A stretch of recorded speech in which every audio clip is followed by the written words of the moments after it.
The New Jersey Pinelands Commission is celebrating the 40th anniversary of the Pinelands Comprehensive Management Plan. And I'm here today with Anthony Esser, who was a natural scientist on the Pinelands Commission staff from 1979 until 1981.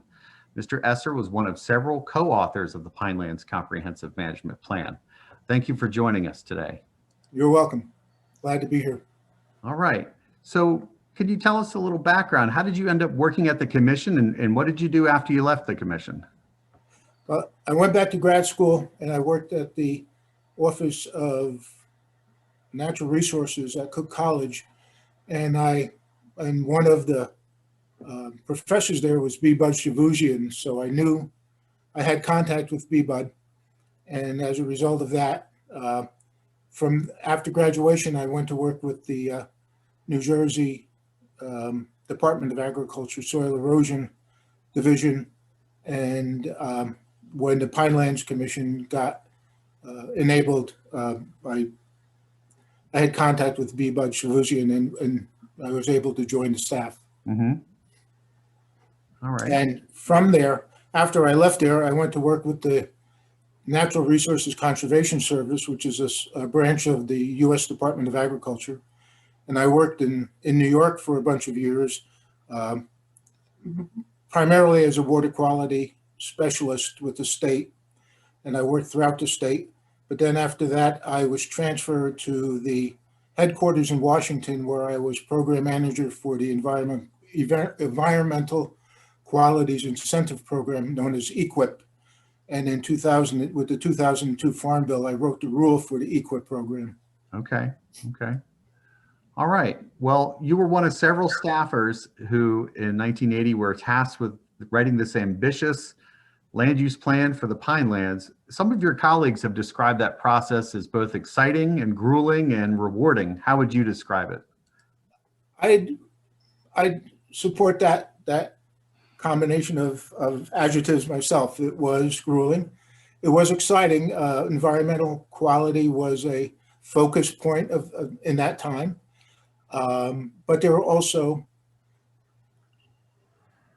hesitation by the people because of the agricultural community didn't want to have any restrictions. The people who owned land in the Pine Barrens didn't want to have any restrictions. And the comprehensive management plan was designed to protect the essentially nature of the Pinelands as it was. Mm-hmm.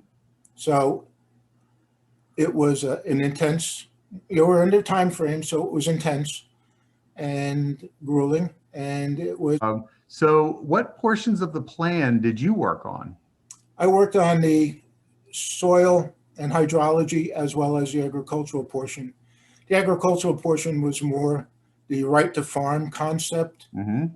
Providing opportunities for farmers that were there to continue farm without interference from outside influences.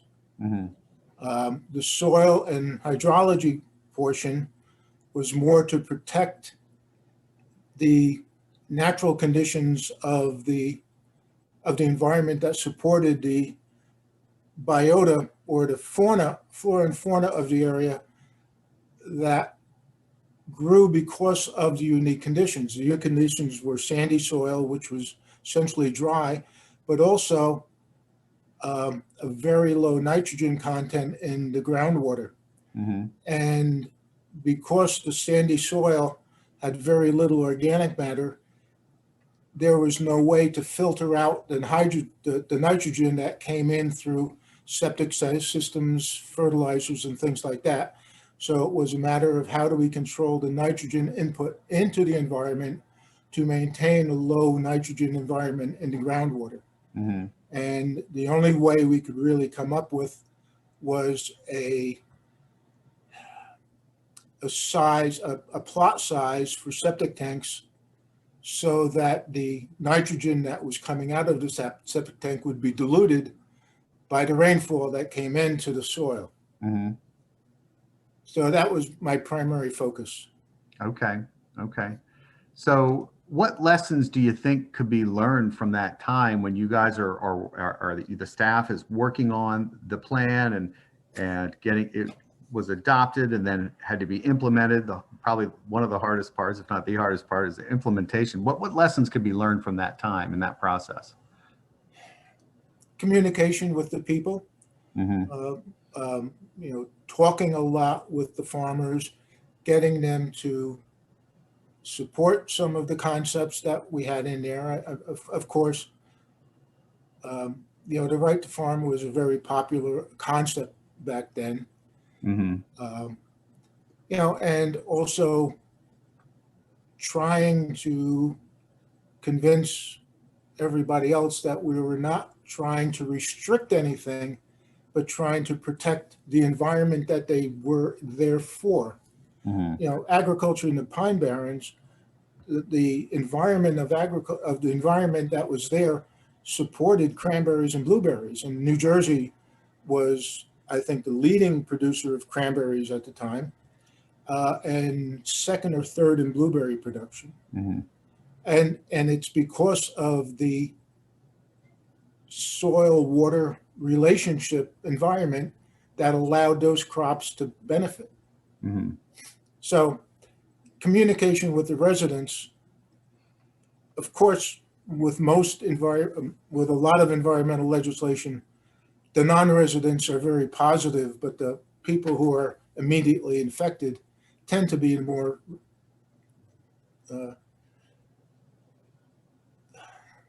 not so happy. Mm-hmm. Yeah, I know some of the other people I've interviewed have mentioned the need and the importance of getting buy-in from people when you're trying to implement a plan like this, so that they know what's going on and what you're proposing. We had lots and lots of meetings with the agricultural community, mm-hmm. and with the residents and the town councils to talk about the lot size, mm-hmm. Restrictions that we were talking about. What were those meetings like, those town council meetings you attended?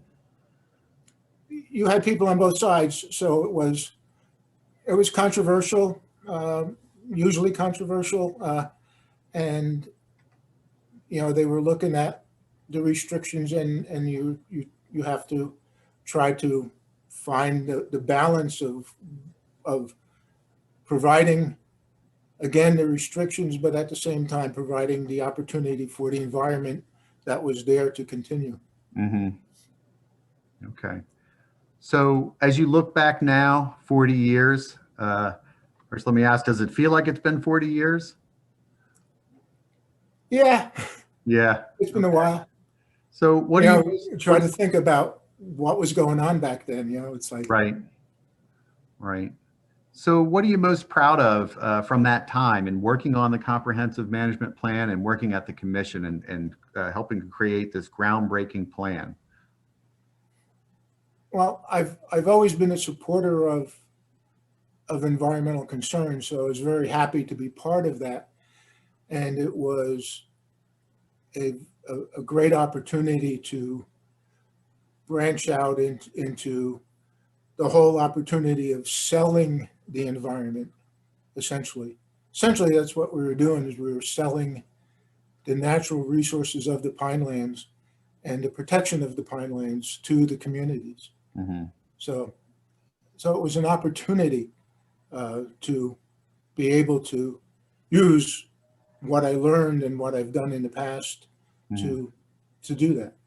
Mm-hmm. Do you get back to the Pine Barrens at all? Not so much anymore. I now live in upstate New York. Yeah. Okay. So. Very well. Well, I appreciate your time here today. It was great to meet you and to talk. I want to thank you too for your work on the plan. It's set the stage for all that is followed. So thanks again. I do have a question for you. Yes. Is the Pinelands Commission still in the house that we were in 40 years ago? Yes. Yes. Do you still have the jets streaming over periodically? Yes. Yes, we do. So currently, because of the situation with COVID, we're all working at home. Okay. But we do work out of what's called the Fenwick Manor farmhouse, right. Where Elizabeth White was living when she helped to cultivate the blueberry. And so we have that building, the carriage house, the barn, and a building that was constructed in 2001 called the Richard J. Sullivan Center for Environmental Policy and Education. And that is where we would typically hold our meetings. And currently we have meetings that are streamed and held remotely. But otherwise, yes, we do work out of that building. Okay. All right. Well, thank you very much. I'll talk to you soon. Okay, very good, Paul. Thank you very much. All right, bye. Bye-bye.